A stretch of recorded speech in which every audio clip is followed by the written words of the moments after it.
Input Yang Berhormat Pendang. Bismillahirrahmanirrahim. Hati-hati ya.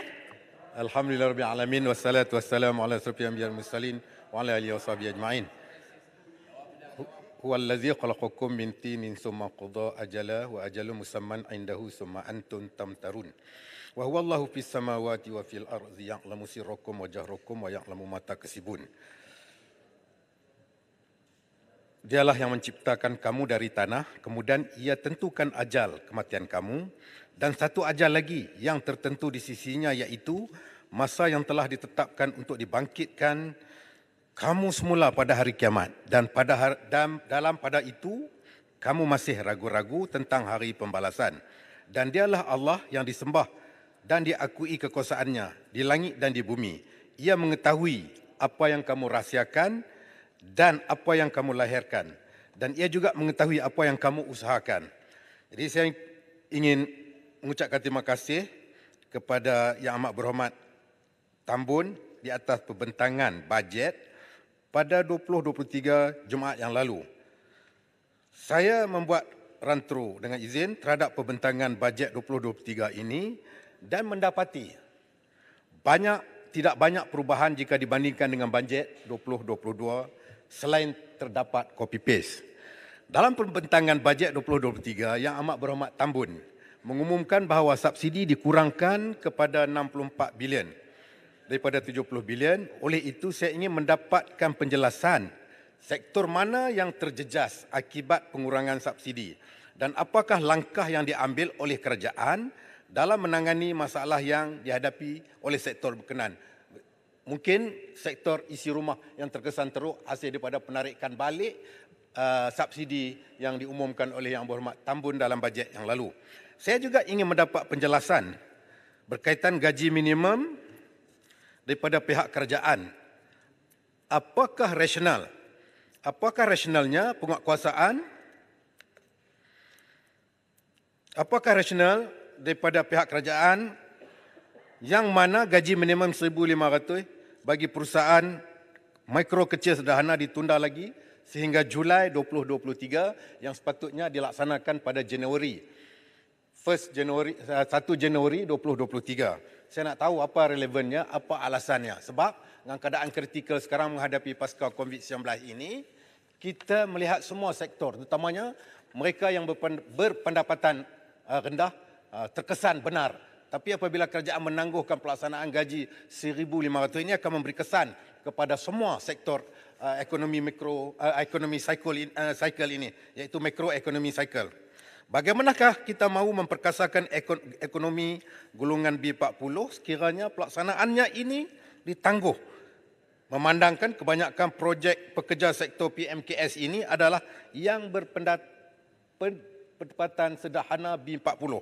Dalam pada itu, saya juga ingin mencadangkan penambahbaikan sistem penggajian sedia ada atau mempertimbangkan progressive wages model yang menumpukan sektor vulnerable dengan izin, iaitu peladangan, perkhidmatan, pembersihan, pertanian dan sebagainya sebagai satu struktur gaji baru yang memberi manfaat kepada bukan sahaja kepada rakyat dan juga majikan, malahan kerajaan turut mendapat faedah.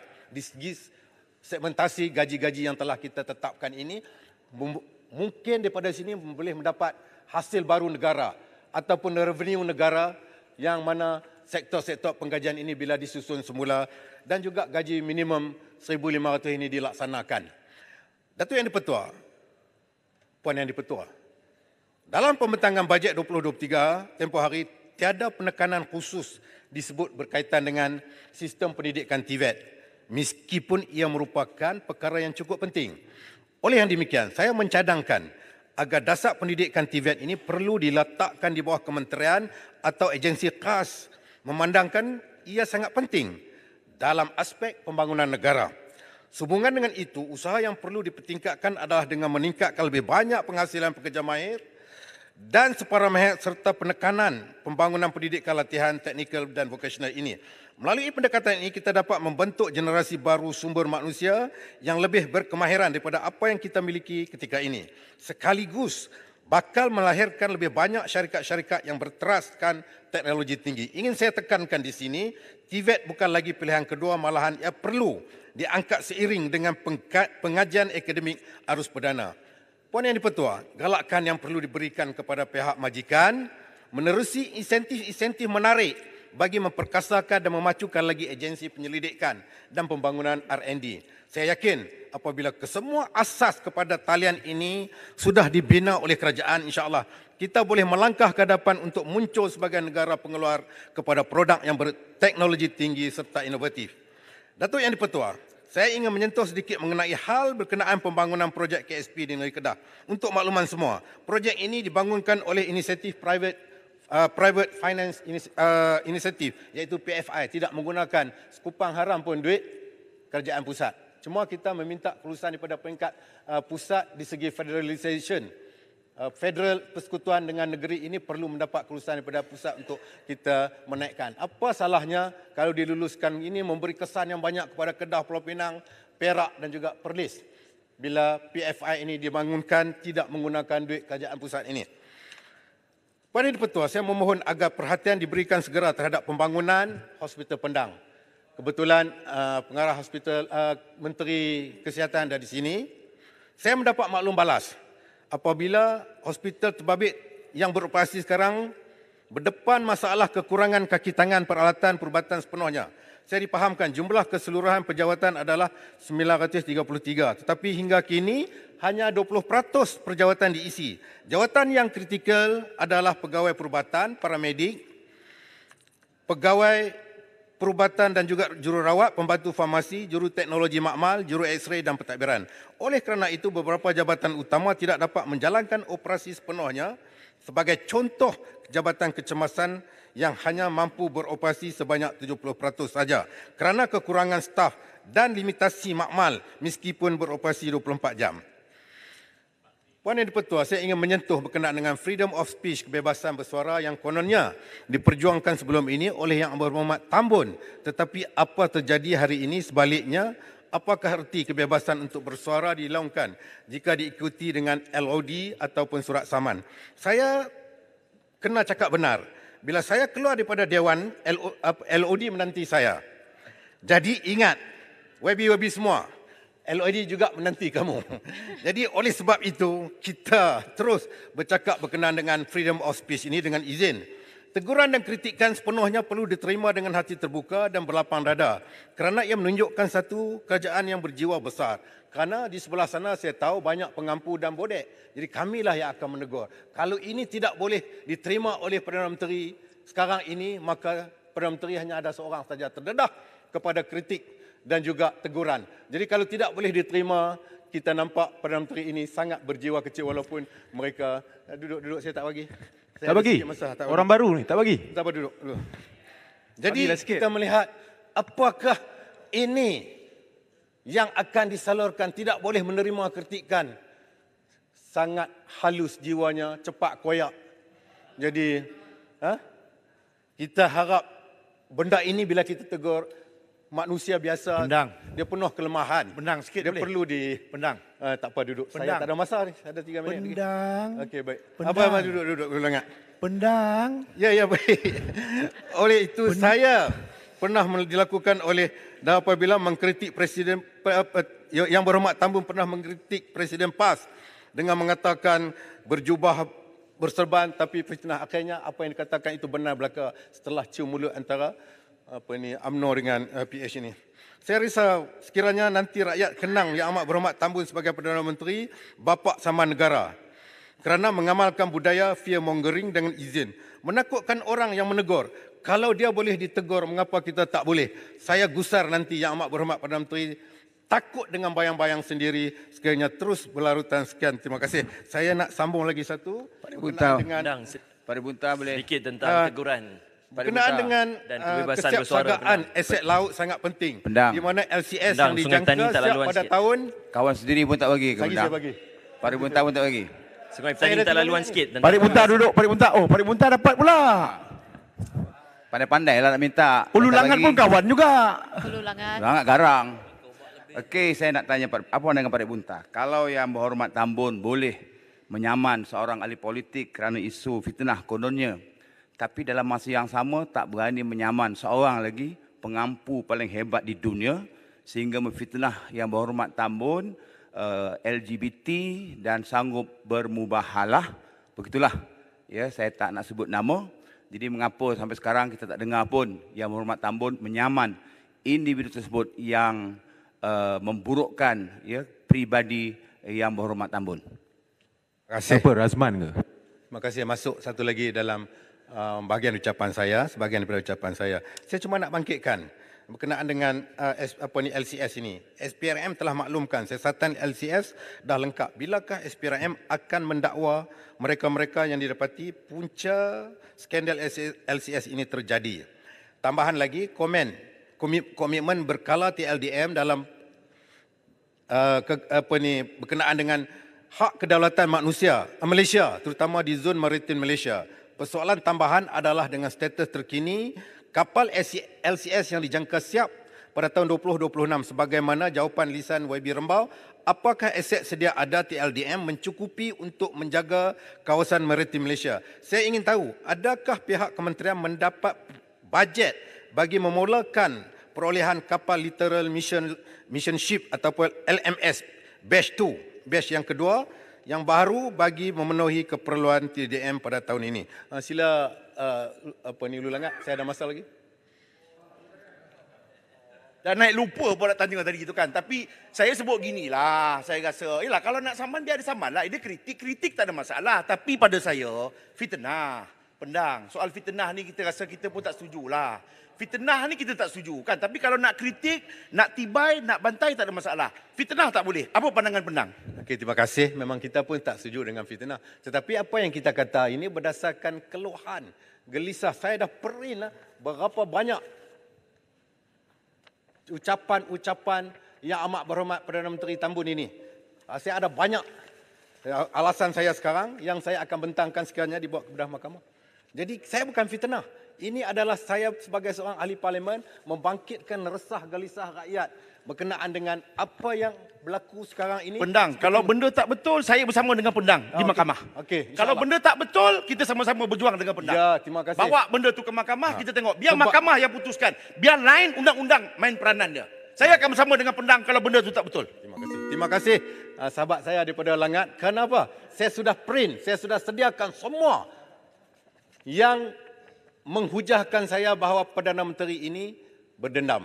Kalau dia tidak berdendam, dia akan terima kritikan kita. Dan saya ada sedia semua hujah-hujah saya. InsyaAllah, saya tunggu apa saja keputusan Tambun untuk saya berdepan.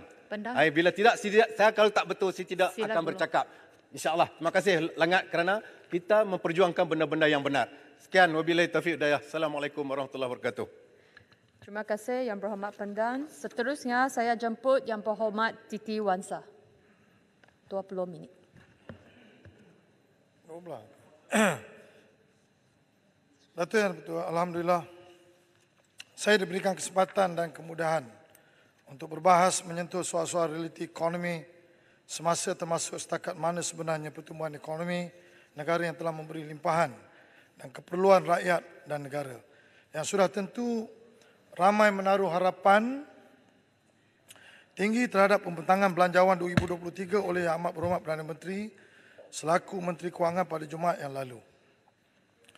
Sebelum saya mulakan perbahasan saya ingin mengingatkan diri saya dan juga semua rakan-rakan terhadap pantun ini. Pergi ke Dewan Rakyat memasang pikat, pulangnya lewat di hujung petang. Jikalau kerajaan sentiasa berjimat cermat, rezeki secupak terasa segantang. Indah parlimen pembandangan dunia, Yang Berhormat datang timur hingga ke selatan. Sikap berjimat amalan mulia, orang boros sahabat syaitan. Datuk Yang Bertuah, saya mulakan perbahasan saya ini dengan kedudukan fiskal kerajaan. Saya melihat perbentangan yang telah dilakukan pada hari Jumaat yang lepas. Saya merasakan bahawa sudah tiba masanya kerajaan Malaysia mesti melihat kegunaan sekatan yang digunakan oleh kerajaan apabila melihat current account kerajaan, iaitu selalunya kita panggil OE dan DE ataupun belanja pengurusan dan belanja pembangunan. Apa yang berlaku selama 65 tahun dalam kerajaan Malaysia ini, kita oleh menggunakan benchmark di mana kalau kita mempunyai pendapatan sebanyak 290 bilion contohnya, maka perbelanjaan mengurus tidak boleh lebih daripada 290 bilion. Apa yang berlaku ialah sebenarnya realitinya benda itu tidak berlaku. Kita telah berada dalam keadaan di mana revenue kita 290 pada masa-masa yang lepas, perbelanjaan kita lebih daripada itu. Tetapi oleh kerana kita ini terikat dengan akta yang telah diwujudkan oleh kita semua, iaitu perbelanjaan tidak boleh melebihi daripada perbelanjaan pengurusan, maka wujudlah sistem yang kita panggil off balance sheet. Yang ini dilakukan oleh semua orang. Maka yang saya takut ialah begini. Dalam mentadbir kerajaan ini, yang perlu kita tadbir ialah total fiscal balances. Sama ada kita defisit atau surplus. Yang penting ialah kerajaan sentiasa membelanjakan wang, sama ada membelanja secara pengurusan ataupun belanja secara pembangunan, yang penting kita kawal defisit. Tapi apa yang berlaku, kita tak buat begini kerana kita terikat dengan akta tersebut. Sebab itu Akta Tata Cara Kewangan 1957, Akta 61, menetapkan bahawa perbelanjaan mengurus atau OE hanya boleh dibiayai melalui hasil yang dikutip oleh kerajaan, manakala kerajaan hanya boleh meminjam bagi tujuan membiayai perbelanjaan pembangunan atau DE. Isu dia sekarang ialah apabila kita berdepan dengan COVID, kita terpaksa meminjam begitu banyak hingga 300 bilion. Dan perbelanjaan yang kita gunakan ini bukan berbentuk DE sebahagian daripadanya, ialah untuk perbelanjaan belanja mengurus, iaitu membeli vaksin dan sebagainya. Tetapi kita sorok di bawah DE. Jadi kita tidak ada ketelusan mereport. Laporan kita tidak telus. Bila tidak telus, bagaimana orang nak melihat bahawa kita mentadbir ini secara ketelusan? Kenapa kita kena sorok perbelanjaan vaksin ini dalam DE? Sedangkan DE ini definitionnya very clear. Jadi kalau kita tengok di negara-negara di luar sana, di Amerika, di UK, di Europe, mereka tak ada ni benchmark revenue tolak belanja pengurusan tak boleh pinjam. Tak betul. Sebenarnya dulu mungkin dia. Sebab kita nak supaya jangan orang berbelanja terlampau banyak sangat. Tetapi isu sekarang ni ialah apabila kita berdepan dengan soal-soal pandemik seperti COVID, kita telah menggunakan sistem itu, akhirnya sudah tidak ada beza sama ada betul-betul kita pinjam untuk perbelanjaan mengurus ataupun DE. Jadi saya berharap dengan perbelanjaan OE ini telah berkembang 7% setiap-tiap tahun. Tiap-tiap tahun berkembang 7%. Kita akan sampai satu peringkat yang berlaku dalam kita punya DE hari ini.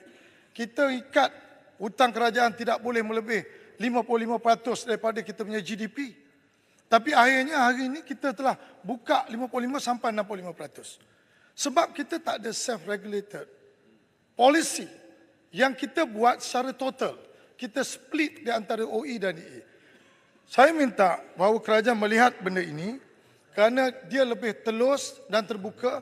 Kalaulah kita nak kena berdepan dengan defisit, kita berdepan dengan defisit. Sebab kita kena manage defisit ini daripada kita menyorok kita punya perbelanjaan mengurus dalam sistem off balance sheet ini. Saya bagi contoh, kalau kita nak berbelanja membina MRT, LRT itu bagus untuk negara. Tetapi kita simpan benda ini secara off balance sheet sebab kita takut kita punya defisit meningkat begitu tinggi. Tetapi hakikatnya kita juga kena bayar interest apabila kita bil MRT, LRT, itu interest yang kita bayar itu sebahagian daripada itu adalah perbelanjaan mengurus. Maka kita tidak dapat melihat sama ada apabila kita membelanjakan pembangunan ini mengikut kesesuaian masa ataupun kita bagi a grace period untuk kita mentadbir. Tuan Sir boleh saya. Datuk Yang di-Pertua, saya juga ingin bawa perkara dari soal rasionalisasi subsidi. Kerana ini penting apa yang saya sebut tadi, iaitu kita mesti melihat the financial management of government ini, kita buat begitu telus. OE, DE, kita put together, look at the fiscal deficit. Because belanja mengurus pun kerajaan membelanja, belanja development expenditure juga kita belanja. Asalkan kita belanja untuk stimulate ekonomi, we are fine. Tak payah kita nak split-split benda ni. Terutama sekali, kita tidak transparan dari segi pembayaran interest kita untuk infrastruktur yang kita buat untuk orang ramai, sedangkan dia tidak mempunyai revenue untuk membayar interest-interest tersebut. Be transparent. Yang kedua, rationalization of subsidi. Saya ingin mengambil perhatian Dewan ini. Kita membayar subsidi pada tahun 2018 jumlah 8.3 bilion, iaitu petrol, diesel, LPG, minyak masak dan subsidi kecil yang lain. 8.3 bilion. Bila tiba tahun 2022, kita telah incur ataupun berbelanja subsidi ini 51 bilion. Now, saya nak mengambil kajian yang dibuat oleh Bank Negara.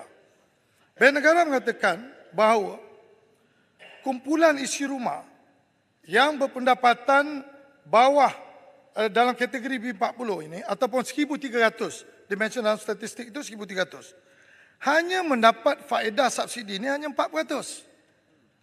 Sedangkan yang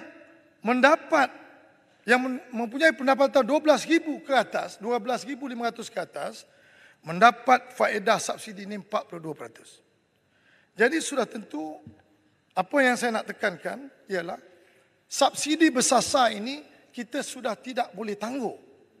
Kita kena buat. Kalau kita tak buat, OE kita ini akan berterusan kita laporkan tanpa melihat bagaimana kita mengalihkan pembahagian subsidi ini kepada masyarakat-masyarakat yang memerlukan, dan dengan secara tidak langsung apabila kita nak membasmi kemiskinan, kita tak payah pinjam duit banyak sangat. Sebab kita cuma alihkan pembahagian subsidi ini yang berjumlah hampir 40 bilion ringgit untuk minyak saja. Jadi ini yang saya nak tekankan kepada Dewan ini, supaya kerajaan untuk memastikan kita buat targeted subsidi ini, kita boleh buat gradually atau berperingkat-peringkat. Saya nak bagi contoh. Di negara Arab Saudi. Arab Saudi juga melakukan reformasi subsidi ini. Pada tahun 2016, yang menyaksikan jumlah pembelanjaan subsidi yang berjaya dikurangkan daripada 10% KDNK ataupun GDP Arab Saudi kepada 5%. Mereka apa yang mereka buat? Dia cut the subsidi kepada mereka yang berpendapatan tinggi. Kemudian subsidi ini sebahagian daripadanya diberi kepada cash kepada mereka yang berpendapatan rendah. Akhirnya, sebahagian daripada family yang berpendapatan rendah ini ataupun isi rumah yang berpendapatan rendah ini, mereka mendapat on average RM1,000 additional on top of different subsidi yang dibagi selama ini. Maka dengan secara tak langsung, kita boleh mengeluarkan mereka ni pelan-pelan daripada kemiskinan dalam keluarga mereka. Saya bagi contoh, kita hanya mengeluarkan 573 ribu saja barrel per day, sedangkan Arab Saudi mengeluarkan 10.8 juta barrel per day. Dia pun kena buat rationalization subsidi. Kita tak. Akhirnya apa yang berlaku? Petronas bayar kita dividen 50 bilion 2022, habis untuk bayar subsidi saja. Tidak dapat manfaat kepada negara untuk kita create kita punya reserve. Petronas hari ini sejak 1974 sehingga 2022 telah memberi pulangan kepada kerajaan 1.3 trilion. Tapi hari ini dalam tabung kuan kita, KWAN, hanya ada 16 bilion. Kenapa? Kerana banyak daripada duit-duit yang kita dapat daripada natural resources ini, kita tak buat simpanan, kita bagi subsidi tanpa kita regulate subsidi ini. Akhirnya, orang yang tak perlu dapat subsidi, dapat merasai subsidi hingga 42% daripada mereka ini. Datuk Yang di-Pertua, Saya juga ingin bawa satu lagi perkara yang sangat penting. Yang Berhormat Titi Wangsa, Pucuk Borneo minta laluan sikit. I think I short time. I got two more important subject. Saya ingin juga membawa satu lagi perkara ini, yaitu soal 1MDB. Saya bawa soal 1MDB ini ialah saya merasakan bahawa apabila kerajaan melakukan penyelesaian dengan Goldman Sachs soal isu 1MDB ini, kita tahu semua, sebelum ini kita tak tahu. Tetapi apabila mahkamah di Amerika ataupun DOJ telah mengeluarkan fakta-fakta yang menunjukkan bahawa Goldman Sachs adalah merupakan financial advisor dan lead manager kepada isuan of 3 bond ini. 1.75 bilion pada tahun bulan 5 2012, lagi 1.75 bilion pada bulan Oktober 2012 tak silap saya, kemudian bulan Mac 3 bilion US dollar. All together 6.5 bilion. Ini adalah financial advisor dan lead manager yang ditugaskan untuk keluarkan bond ini. Dan mereka mendapat manfaat fees ataupun yuran sebagai financial advisor dan lead manager sebanyak 606 bilion US dollar. Hampir 10% daripada jumlah bond yang dikeluarkan. Yang pelik saya ini ialah kita dah tahu mereka ini bersalah. Turut bersalah. Tapi kenapa kita menyelesaikan settlement ini dengan begitu rendah sekali? Kita menyelesaikan hanya 2.5 bilion US dollar. Sedangkan kita ada exposure 6.5 bilion. Kemudian kita ada pula lagi satu term yang kita merasakan bahawa is okay for Goldman Sachs nak guarantee kita 1.4 kalau tak boleh recover. Macam mana tak boleh recover? 1.4 bilion dengan 2.5 bilion ini diasingkan dua figure yang berbeza. Hari ini Goldman Sachs memberitahu kita bahawa 1.4 bilion pun dia tak payah bayar. Sebab apa? Sebab dia merasakan bahawa collection yang kita dapat daripada penalti yang kita kenakan kepada M-Bank sebanyak 2.8 bilion. Penalti yang kita kenakan kepada Deloitte, penalti yang kita kenakan kepada KPMG 300 over billion, Deloitte 300 over billion, 330 million dan M-Bank 2.8 bilion. Dia ambil penalti yang kerajaan kenakan kepada entiti dalam Malaysia ini nak ditolak dalam 1.4 bilion. Yang ini saya nak metikaikan. Bagaimana peguam yang mewakili 1MDB sepatutnya apabila dia mewakili 1MDB, dia mesti melihat kepentingan 1MDB. Bukan kepentingan Goldman Sachs. Sebab dia dah clear cut dia menipu kita. Dia telah bermanfaat 606 bilion US dollar fee.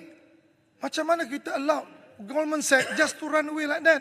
Sedangkan the senior management of Goldman Sachs terlibat dalam perkara ini. Begitu clear dan terang. Kalau tidak, takkanlah mahkamah dan juga DOJ make it very clear to Malaysian government that dia terlibat Goldman Sachs dalam soal ini. Titi Wangsa sikit. Minta penjelasan. Yang mana satu, Titi Wangsa? Terima kasih. Mana satu ni? Terima kasih Tuan Speaker. Tuan Speaker, isu yang dibangkitkan ini adalah satu isu yang sangat penting kepada kita semua.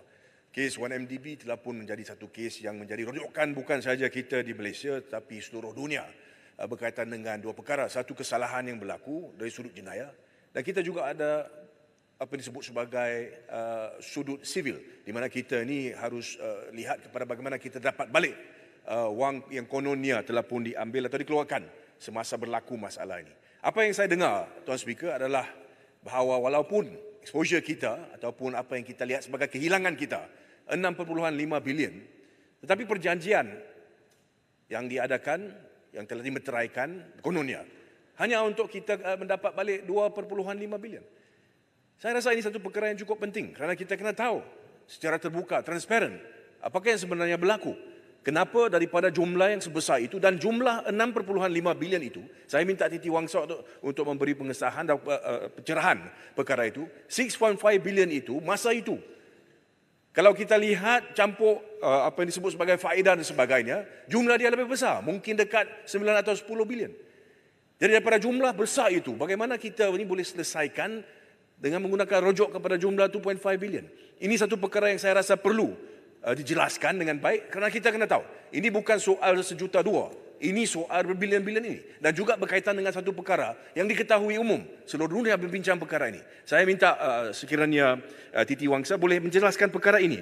Exposure dia 6.5 bilion, tapi at that time, apabila masa recovery itu, kalau kita ikut undang-undang yang sedia ada, jumlah dia sepatutnya lebih tinggi. Adakah itu benar, Yang Berhormat Titi Wangsa? Sila Titi Wangsa. Terima kasih. Datuk Seri Speaker, saya bersetuju. Apabila kita mempunyai 65 bilion hutang dan mereka yang raiskan bond ini 65 bilion US dollar mendapat fee 606 million US dollar. Saya betulkan tadi bukan bilion, million. 606 million US dollar. Sudah tentu apabila kita ada lawyer yang mewakili YNDP ini, dia mesti melihat ini secara total. Berapa banyak interest yang kita dah bayar. Soalnya sekarang ini, dulu mungkin kita tak tahu, tetapi bila kita dah tahu bahawa Goldman Sachs terlibat secara langsung, menjadi financial advisor dan juga lead manager, dia juga advise dan dia juga beli bond tersebut dan dia pusing semua, akhirnya dia dapat banyak tu. Dan dia know that this bond is not necessary. Apa yang saya nak tekankan ialah, apabila berlaku penyiasatan ini, saya nampak bahawa penyiasatan ini hanya tertumpu kepada politik. Dia sepatutnya melibatkan semua pengurusan. Agak impossible sesuatu organisasi yang mengeluarkan 6.5 bilion bond, hanya satu orang saja yang turun naik mahkamah. What happened to the senior management yang dapat gaji besar-besar milion-milion ni? Jadi ini yang saya nak, supaya saya nak Yang Amat Berhormat Tambun kena perhatikan benda ini. Sebab saya tak nak Perdana Menteri pada masa-masa akan datang, apabila kita ada skandal, semua orang yang bekerja dalam entiti-entiti tersebut offer themselves to be a crown witness. That's wrong. Kita kena investigate. Kenapa mereka ini dapat gaji besar-besar, lepas tu bila ada masalah, letak kat tangan semua orang. Semua, oleh seorang saja. Saya rasa tak adil. Kalau ada salah, ambil tindakan. Tetapi pihak pengurusan yang bekerja berpuluh-puluh bertahun-tahun dalam entiti ini, kemudian dia tak dapat masalah. Macam mana ni? Ini cerita kartun. Jadi saya nak minta, Tuan Dan Ketua, saya nak minta, kalau boleh kerajaan melihat bagaimana peranan peguam yang mewakili YNDP dan siapa-siapa yang terlibat dalam negosiasi ini. Kenapa tidak file saman Goldman Sachs di US? Kenapa negotiate without putting the file? Selalunya kalau you saman, lepas tu baru negotiate, the pressure is better. Tapi you saman tak ada Goldman Sachs dekat US. You saman kat sini nak buat apa? Saman sana. Bila you saman kat sana, barulah the pressure. Then the pressure is strong. Barulah dia nak bercakap. Jadi tuan-tuan, Datuk Yang di-Pertua, saya nak, kalau boleh kita tengok balik, asset recovery. Asset recovery YNDP ni banyak. Tetapi kita tak nak Goldman Sachs ambil fine yang kita buat. Kita fine 1MDB, kita fine M-Bank 2.8 bilion, kita fine Goldman, Deloitte, KPMG. Dia tak boleh tolak daripada perjanjian yang dia dah sign. 1.4 bilion US itu dia kena bayar. Dia tak boleh tolak daripada apa yang kita nak buat. Sebab tu saya nak minta kerajaan melihat ini semula. Kita rasa tak adil. Hanya dalam skandal yang begitu besar, kita menumpukan hanya politik untuk kita dapat balik duit kita. Kita satisfied dapat 2.5 bilion kerana kita tercapai kita punya objektif untuk politik kita. Jadi saya nak kita tengok dari segi soal negara. Siapa bersalah, ambil tindakan. Tak peduli. Tetapi apabila kita boleh recover, kita recover. Kenapa kita nak korbankan duit yang kita boleh dapat daripada investment bank nombor 1 dalam dunia? They make billions of profit. How can we allow that? Di Amerika kalau kita file suit ni, dia tak boleh underwrite any other business until they solve your problem. Tapi apa nak buat? We are the only country yang ada exposure dengan Goldman Sachs 65 bilion tapi tak file suit dekat US. Itu saya tak faham. Dah habis. Saya bagi seminit lagi. Seminit. Ada 2 perkara lagi. Akhir sekali, Datuk Yang Di-Pertua, saya nak cadangkanlah. Sama ada kerajaan perpaduan ataupun pada masa akan datang kerajaan perpaduan lagi atau kerajaan macam-macam nama, saya nak minta kerajaan, mana-mana kerajaan, kita nak pastikan bahawa kita punya entiti-entiti yang membuat pelaburan. Contoh, kita tengok LTAT ada 10 bilion, PNB 300 bilion, KUAP 140 bilion. Lagi apa? Tabung haji 75 bilion. Lepas tu EPF 900 bilion. Kita nak entiti-entiti ini apabila dia buat pelaburan, dia kena belajar macam mana negara-negara maju yang mentadbir fund ataupun kumpulan dana-dana yang dikutip daripada public. Dia jaga. Macam mana dia invest? Dia invest satu company tak lebih daripada 5%. Jadi kalau pengurusan syarikat itu tak bagus, just throw. Just jual 5% ni. Tetapi kita melabur sampai menjadi anak syarikat.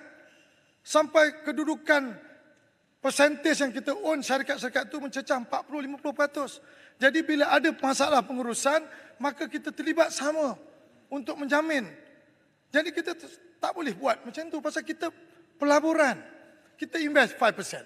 If they are good management, kita increase 5%. But maximum cannot be more than 10%. Jadi bila kita tengok pengurusan sudah tak bagus, kita jual investment ini. Tak payah kita nak bail out. Kita nak sistem ini dilakukan oleh kerajaan pada masa akan datang. No more. Macam kita buat DNB ni.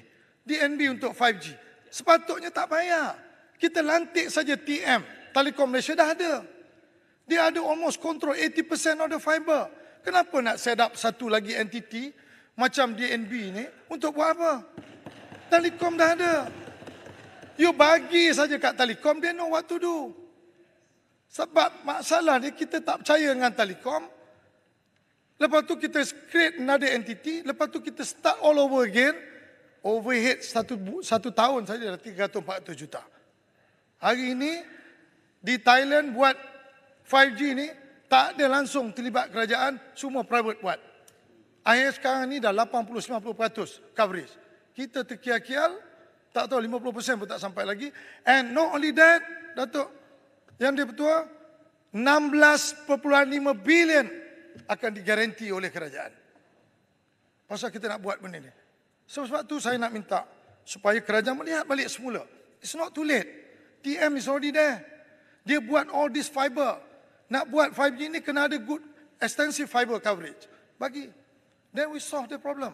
Tak payah kita nak. Kalau kita nak bantu pun TM pasal dah tersilap sebelum ni, kita bantulah dengan certain amount or allocation yang kita nak bagi kepada TM supaya TM boleh mengendalikan 5G ni dan bekerjasama dengan semua telco di luar sana. Okay, last point. Jadi last point, saya tak ada lagi lah last point lah pasal ada lagi 2-3 ni sangat penting juga. Saya nak reserve untuk lain. Jadi saya ucapkan terima kasih kerana memberi saya peluang. Saya mohon menyokong. Terima kasih. Diwangsa. Pasir Glogo. Assalamualaikum warahmatullahi wabarakatuh dan salam sejahtera. Saya mulakan ucapan saya dengan mengucapkan syukur kehadrat Allah Ta'ala kerana diizinkan berdiri dalam Dewan yang mulia ini pada hari ini. Datuk Yang Di-Pertua, izinkan saya memulakan perbahasan saya dengan menyatakan persetujuan saya dengan penghujahan yang dibuat oleh Yang Berhormat Larut pada pagi tadi. Sebenarnya semasa mendengar ucapan Yang Amat Berhormat Tambun, saya beberapa kali terkeliru. Kita dibekalkan dengan dokumen berkaitan ucapan belanjawan. Slide dan teks pun ada disebarkan kepada media dan juga kepada orang awam. Tetapi ucapan yang dilafazkan bagi saya, penyampaiannya caca merba dan susun aturnya pula melangkau dari satu perkara ke perkara yang lain dengan tiba-tiba sehingga ada perkara yang sukar untuk dipastikan apakah maksudnya. Izinkan saya memberi satu contoh saja dalam masa singkat yang saya ada ini. Dalam teks dan slide yang diedarkan, dan ditayangkan juga di skrin TV kita dalam Dewan ini, dinyatakan bahawa akan ditubuhkan sebuah jawatan kuasa nasional tanah wakaf. Tetapi perkara ini tidak dilafazkan dalam ucapan. Ini perkara besar yang ada kesan terhadap kuasa Raja-Raja Melayu dan pentadbiran agama Islam di negeri-negeri. Kerana kita semua maklum bahawa urusan agama adalah di bawah kuasa negeri. Ucapan Yang Amat Berhormat Tambun begitu bercelaru, caca merba dan tidak tersusun, sehingga urusan yang boleh menyentuh kuasa Raja-Raja Melayu pun tidak jelas sama ada akan dilaksanakan atau tidak. Itu belum lagi sebutan angka-angka yang salah sehingga ada tempat nak sebut 7 juta hektar tanah. Tetapi yang disebutlah 7 hektar tanah ditanam kelapa sawit dan getah. Jauh beza antara 7 juta hektar dengan 7 hektar. Perlu disebut di sini bahawa ucapan belanjawan adalah satu ucapan yang amat penting. Ia tidak sewajarnya dipandang remeh dan diperlakukan sambil lewa. Tersalah sebut satu perkara, kesannya ialah kepada kewangan negara. Buat pertama kali dalam sejarah negara kita melihat seorang menteri kewangan yang amat cuai dan tidak mengambil serius penyampaian belanjawan ini. Malahan kalau dilihat sebentar tadi, seluruh Dewan mendengar dengan teliti apa yang disebut oleh Yang Berhormat Titi Wangsa. Ini baru kaliber Menteri Kewangan, bukan ucapan seperti yang diberikan pada hari Jumaat lalu. Datuk Yang di-Pertua, semasa perbahasan titah diraja, saya merupakan antara pembahas pertama yang menyebut mengenai rintihan rakyat yang merayu agar mereka dibenarkan mengeluarkan dana KWSP secara bersasar. Permohonan mereka adalah jelas. Mereka bukan mahu mengeluarkan semuanya. Dan mereka juga sedia maklum bahawa jika jumlah simpanan adalah rendah, maka sudah pasti perlu ada disiplin dalam memberi kebenaran untuk pengeluaran dilakukan. Sebab itulah rayuan rakyat adalah agar dibenarkan pengeluaran KWSP secara bersasar, dan itulah juga yang dibawa oleh kami di sebelah Perikatan Nasional. Malangnya kerajaan campuran PHBN ini terus-menerus bersemayam di tingkat kayangan. Kerajaan ini adalah kerajaan yang terpisah atau detached dari kesusahan hidup rakyat kerana duduknya terlalu tinggi di atas sana. Mereka tidak merasai denyut nadi rakyat yang semakin hari semakin terhimpit, bukan kerana mereka tiada wang, tetapi kerana wang yang mereka ada tersangkut dalam tabungan KWSP. Pencarum KWSP ini bukan datang dari kelompok kayangan yang mampu hidup mewah walaupun tidak mengambil gaji bulanan. Mereka datang dari kelompok yang sekian lama mencarum dan menabung untuk masa depan. Tetapi malangnya, kesusahan datang lebih awal daripada tarikh persaraan. Mereka sedang susah pada hari ini. Maka jika diberi sebanyak mana sekalipun yang hanya boleh dikeluarkan di tempoh akan datang, maka ia tidak membantu mereka. Sebab itulah Datuk Yang di-Pertua, saya memohon sekali lagi supaya kerajaan mempertimbangkan pengeluaran KWSP secara bersasar ini. Datuk Yang di-Pertua bercakap mengenai membantu rakyat.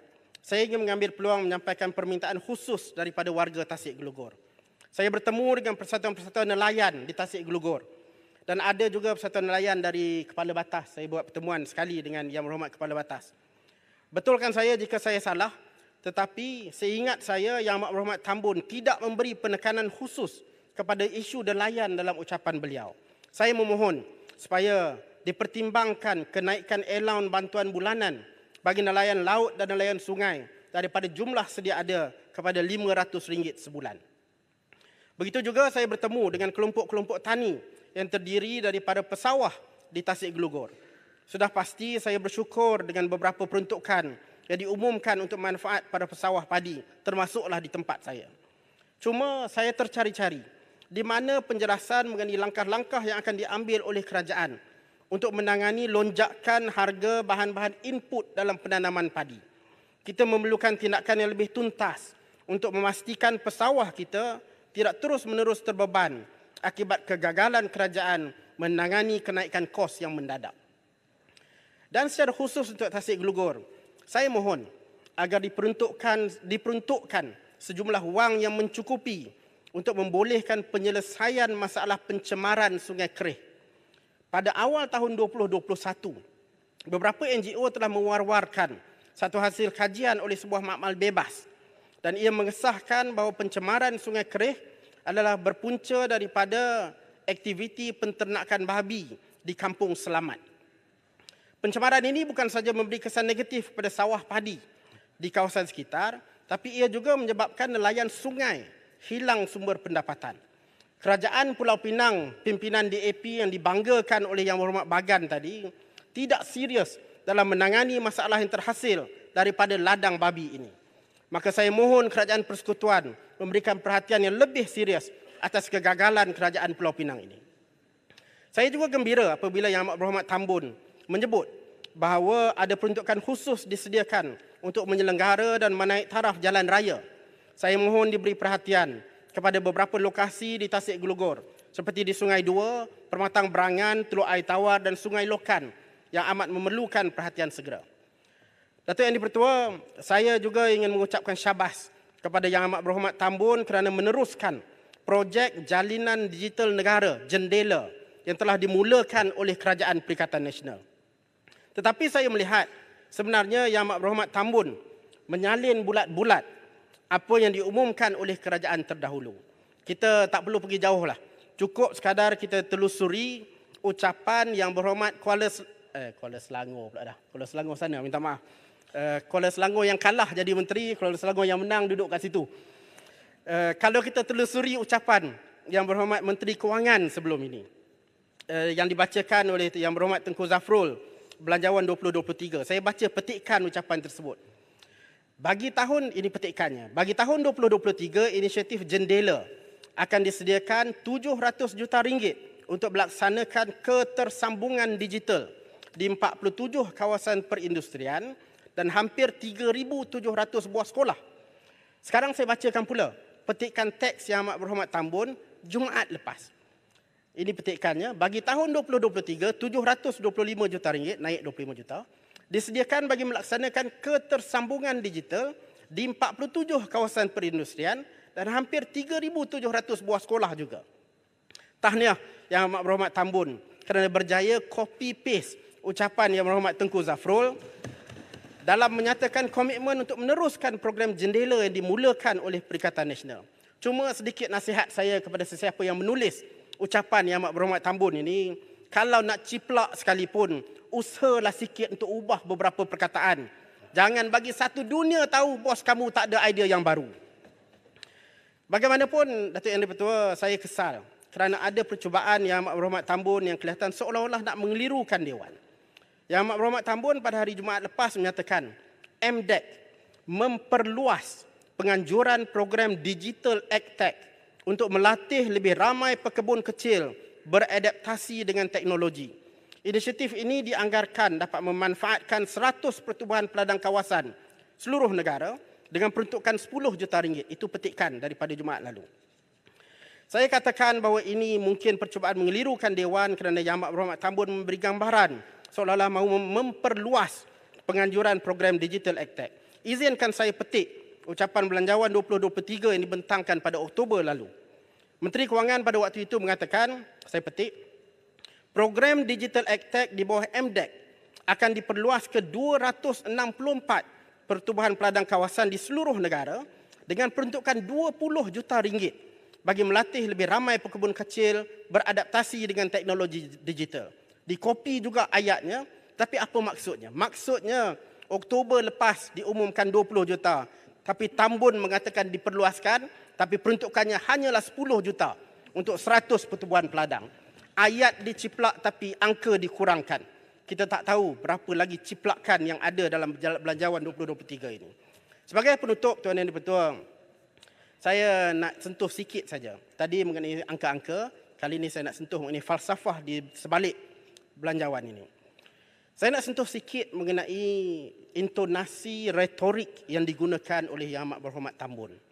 Beberapa kali dalam ucapan beliau digunakan ayat-ayat yang menggambarkan seolah-olah Yang Amat Berhormat Tambun mahu memulakan apa yang dipanggil sebagai class warfare atau pertembungan kelas dalam negara kita. Taktik sebegini adalah taktik populis yang berasal dari pemikiran tokoh aliran kiri, terutamanya Karl Marx dan Frederick Engels. Dalam karya mereka, The Communist Manifesto, tokoh pemikir kiri ini, dan saya sebut Communist Manifesto bukan judgement, ini just ayat yang terpaksa disebut. Kerana dari segi political filosofinya inilah dia hakikatnya. Dalam karya mereka The Communist Manifesto, tokoh pemikir kiri ini mensyarahkan mengenai konsep class struggle atau class warfare yang mana dibicarakan mengenai pertembungan antara golongan kaya dengan golongan miskin. Saya mengesan bau-bau pemikiran aliran kiri tersebut dalam ucapan Yang Amat Berhormat Tambun. Saya mohon Yang Amat Berhormat Tambun betulkan saya jika saya salah, tetapi saya tertanya-tanya, adakah Yang Amat Berhormat Tambun benar-benar membawa negara kita menjadi sebuah negara yang berpegang dengan falsafah aliran kiri yang dipelopori oleh tokoh-tokoh pemikir sosialis ini? Jika direnungi ucapan Yang Amat Berhormat Tambun pada hari Jumaat lepas, bagi saya baunya sudah mula ada. Dari Jumaat ke hujung minggu, rakyat resah, haru biru. Harapan tinggi, rakyat menunggu. Malangnya bajet ini penuh celaru.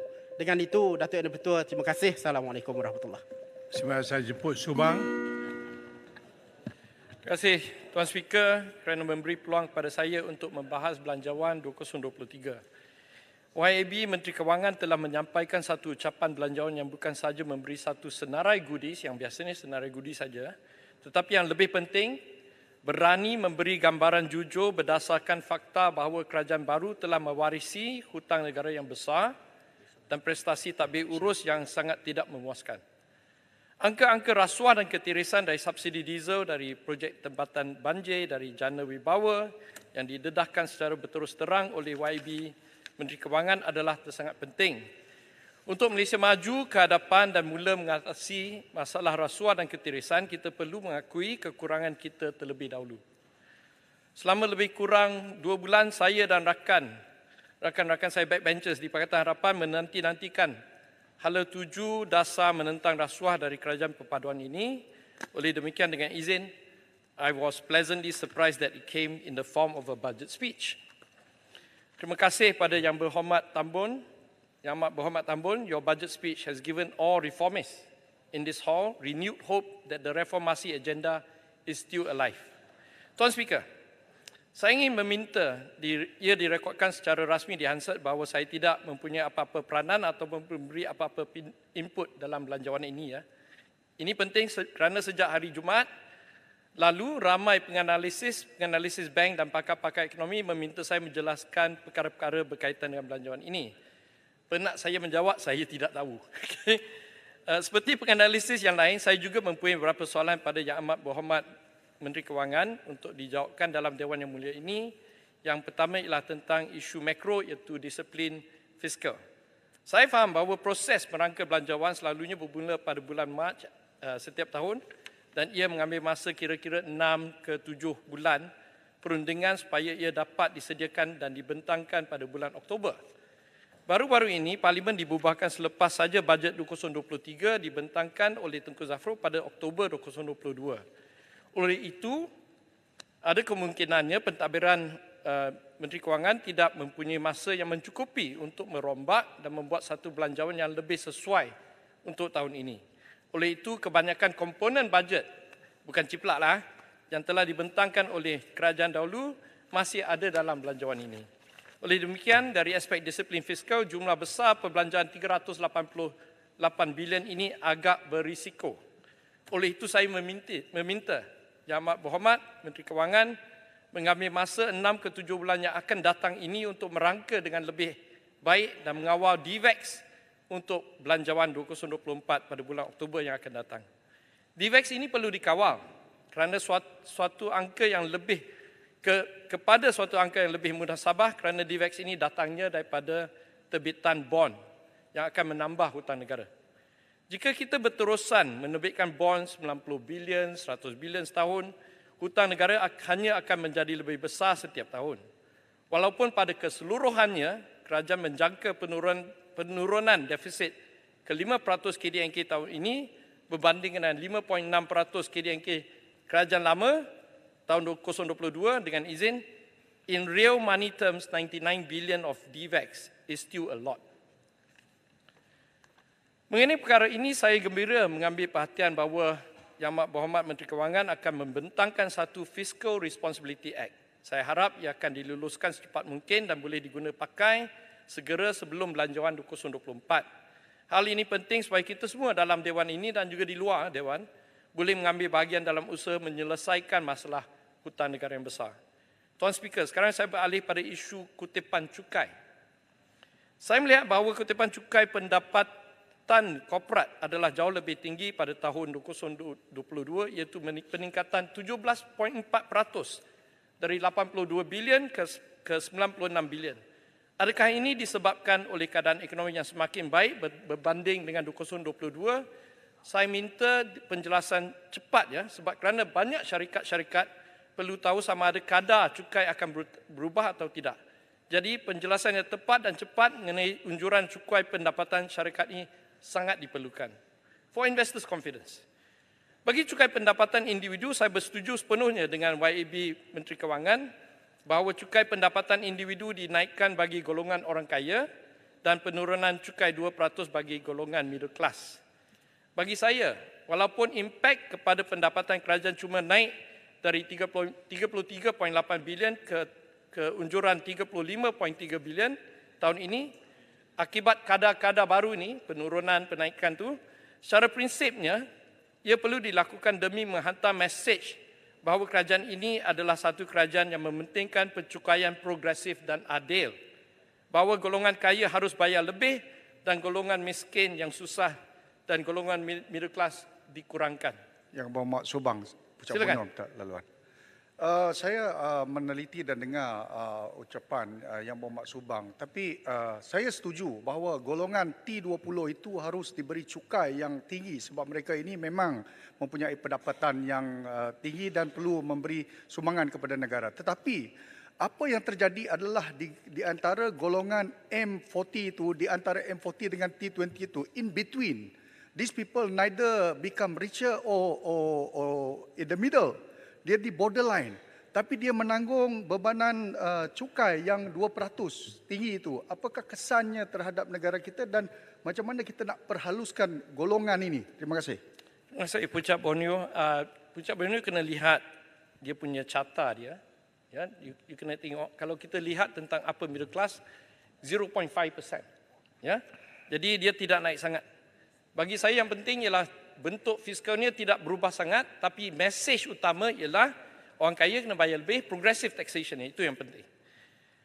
Walaupun YB Menteri Kewangan selalu bergurau dengan saya, katakan saya ini seorang kapitalis neoliberal lah, persepsi itu memang tidak benar.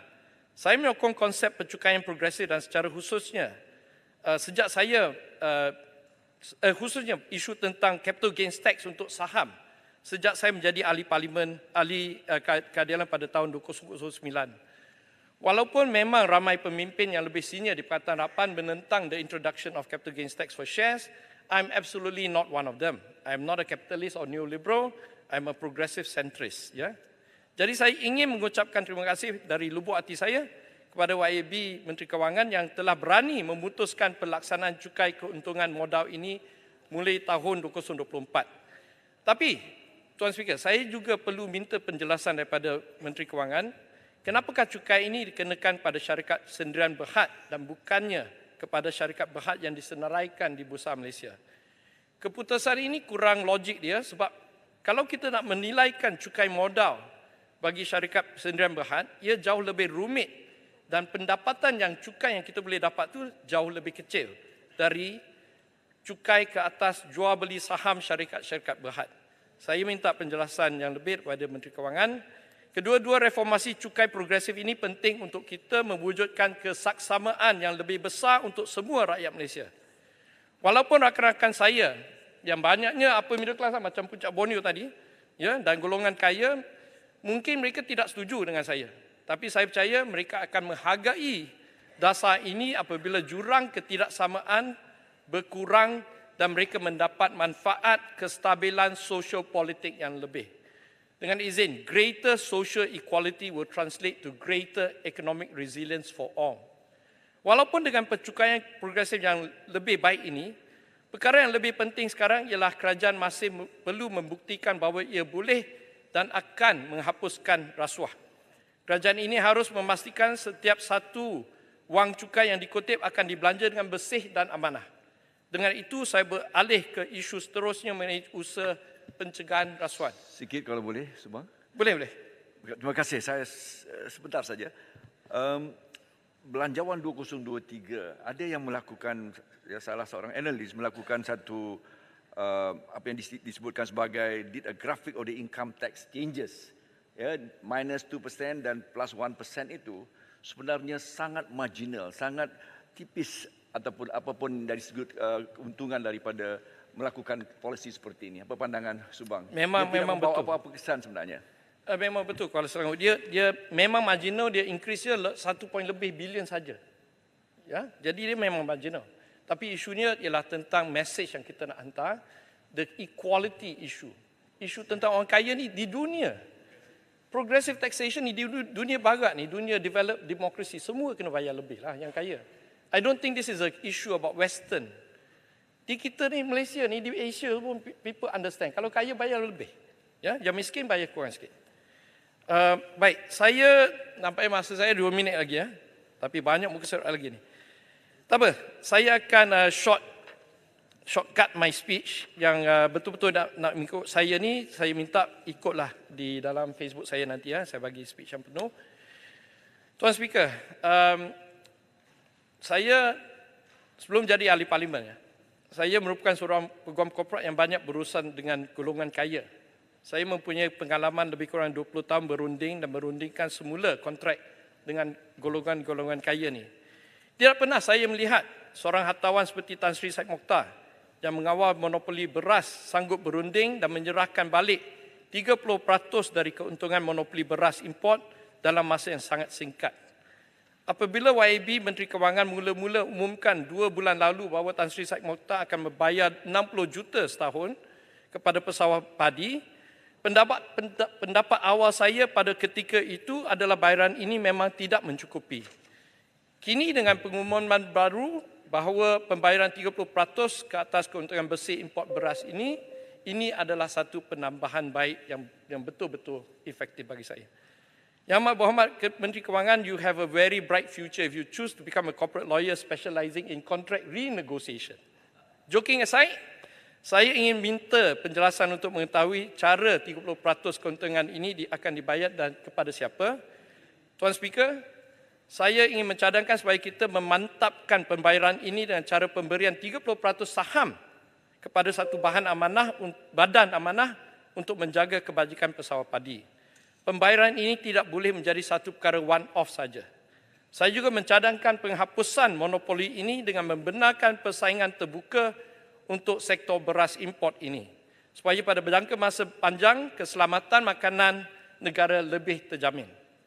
Saya harap semua oligopoli dan semua tycoon super kaya di Malaysia ni yang telah menggunakan monopoli dan menindas persaingan dalam ekonomi sekian lama akan ikut jejak Tan Sri Syed Mokhtar dan berunding semula dengan kerajaan baru ini.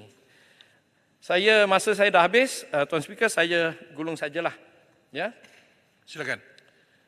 Saya sebenarnya nak tanya tentang perkara klinik kesihatan USJ 1 untuk kawasan saya. Bajet lalu memang ada peruntukan dia. Saya cuma sekarang ni baca semua dokumen ni 800-900 muka surat tak jumpa-jumpa tentang USJ 1. Saya minta Menteri Kewangan memberi jawapan yang penuh ataupun Menteri Kesihatan secara rasmi dan itu sajalah ucapan saya. Terima kasih Tuan Speaker, sekian terima kasih. Terima kasih Subang. Saya persilakan bacuk sekarang.